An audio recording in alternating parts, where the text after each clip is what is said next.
his hairline looked as if it had been a hairpiece, something glued on somewhere. It just didn't look right. And his hands was just as smooth as a newborn's baby's behind, you know.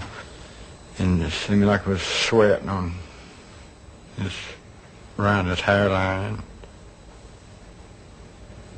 It could have been sweat, it could have been glue, I don't know. But I just didn't believe it was him.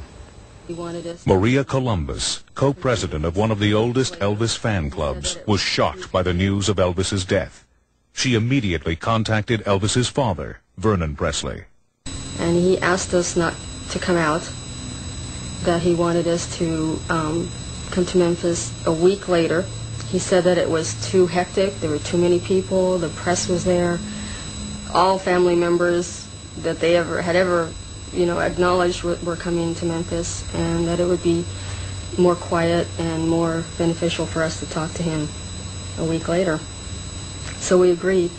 We arrived the next week, and the whole feeling of it was a feeling of make-believe.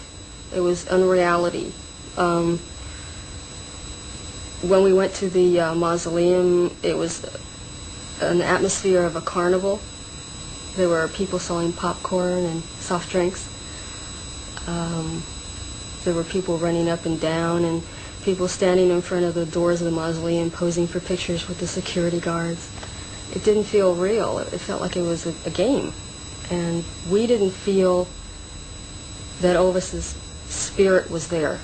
We felt a coldness and like it was a big joke. That was the week that we saw a copy of the inventory of Elvis's estate. It was 84 pages long, but it was 84 pages too short. There were a lot of things that were missing that should have been there. This was an inventory of everything that was in Graceland at the time. And there were no photographs of his mother listed, no photographs of his daughter. His diaries were missing. Most of his jewelry was gone. He had maybe 5 pieces of jewelry listed, and everybody knows Elvis loved jewelry, and he had a tremendous amount of rings and watches and necklaces, pendants. None of those were there. Some of his cars were missing. A plane was missing. It was unbelievable. And we were talking to fans who were still there, who had seen Elvis lying in state, and they said it didn't look like him. And the gravesite itself raises questions in Maria's mind. Vernon spelled Elvis's name on the gravestone with 2 A's, even though he officially changed the spelling of his name on his birth certificate from 2 A's to 1 A. Also, Elvis went by 1 A. He signed his contract with 1 A. His marriage license had 1 A. His Army papers had 1 A. Another thing that's unusual is the position of the burial plots. Elvis is not placed next to his mother. He is between his grandmother and Vernon. That is not what Elvis wanted in the first place, and the fans have been commenting about this quite a lot. But was there proof Elvis was still alive? About 4 months after Elvis's reported death, Mike Joseph and his family drove to Graceland to view and take photos of Elvis's grave. It was New Year's Eve '77 when I took my wife and my son and my nephew down to Graceland. They had just opened up Memory Gardens where Elvis was laid to rest. And we were there for an hour, and we left back for home.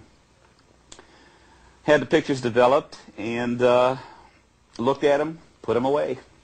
One day after reading a book, I decided to look at my pictures again. I pulled them out, and this time I saw something in one of the pictures that I hadn't seen over the years that I was looking at them. Of course, I wasn't really studying them, but the sun had just hit on this picture in such a way that it picked up this image sitting in the doorway, a shadow in the doorway.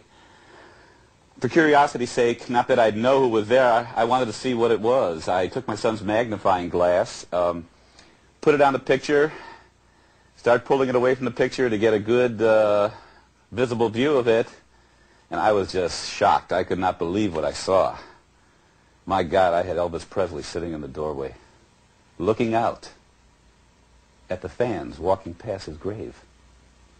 I've had the negatives examined by Kodak. And Kodak basically says that they are original. They have not been tampered with in any way. They were taken in sequence, uncut by the negatives, being original. They can tell. The emulsion number of the film was manufactured in '77.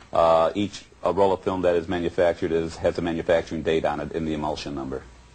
You couldn't pay Kodak to say something like that if it weren't true. This is the first shot that we took. We couldn't go near the house. This is a security guard's car. It was sort of makeshift then because it was too early. It wasn't really opened up as a museum yet. So the house was closed to the public. This is Elvis's headstone, and right here in the corner is his mother. So this show that was taken after August 1677 and before 79 when his father died, because his father would be right over here, and 80, his grandmother, Minnie May. This is the shot that I took of the people walking and the bathhouse in the distance. We zero in here, and this is the same shot with just the chair. No one sitting in the chair. So that shows it was not a picture of someone sitting in a chair. He liked that chair. That was one of his favorite chairs. He even got his haircuts in that chair at times. This is the view he would be seeing. He would be seeing us sitting there and the people walking past his headstone. This is my son once again blocking the doorway, and of course the picture where I first spotted the silhouette in the doorway.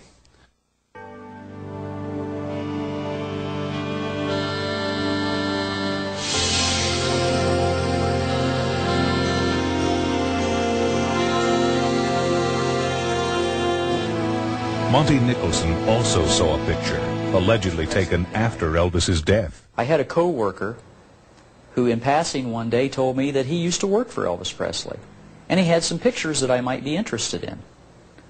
Well, one day he showed up at work and he had pictures of Elvis Presley getting in a helicopter that, for all intents and purposes, looked like a government helicopter, and there were men surrounding Elvis also getting into the helicopter who looked like what we often see depicted as government agents with the blazers and the wire in their ear and whatnot. And it was an interesting picture, although that picture in itself was not particularly suspicious because it's common knowledge Elvis was involved as an honorary police officer with many police agencies all over the country. The interesting thing, the curious thing about the picture was this individual claimed this picture was taken several hours after Elvis allegedly died at Graceland Mansion. So I looked at the pictures with a natural curiosity and began to work with the idea of writing a novel. While I was researching this novel, I had a running conversation with the guy that showed the pictures to me for probably 6 or 8 months that we worked together. He quit the department and was gone for several months, and I didn't think much about him. He had the pictures in his possession. I didn't have the pictures, and there was no actual way for me to verify the validity of the date of the pictures, but at the time I was only writing a fiction novel and I didn't need to. So it wasn't important in my mind to verify the date. But later, as I gained more and more information, I decided it might be important to see if I can find some factual way of verifying the date those pictures were taken, because I might really be on to the modern mystery of our decade.